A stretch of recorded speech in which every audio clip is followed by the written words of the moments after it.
वो कौन सा मुल्क है जिसकी कोई आर्मी नहीं है?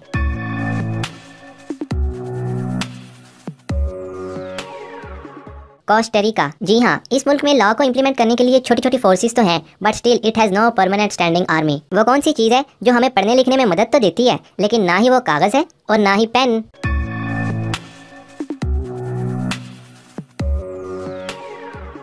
चश्मा। ग्लासेस पढ़ने लिखने में हेल्प तो करती है ना। वो कौन सी चीज़ है जिसे हम खाने के लिए लाते हैं लेकिन खाते नहीं हैं?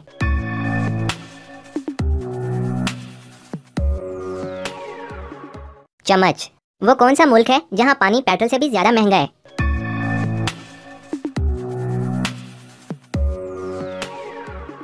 वेनेजुएला। ऐसा कौन सा काम है जो आदमी खाना निगलते हुए नहीं कर सकता?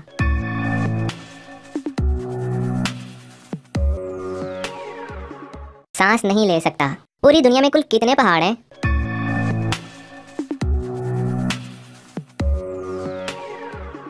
पूरी दुनिया में तकरीबन 10,0809 पहाड़ हैं। वो कौन सा जानवर है जो पानी पीते ही मर जाता है?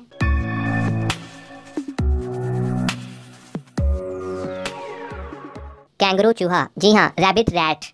ये नॉर्थ अमेरिका में पाया जाता है।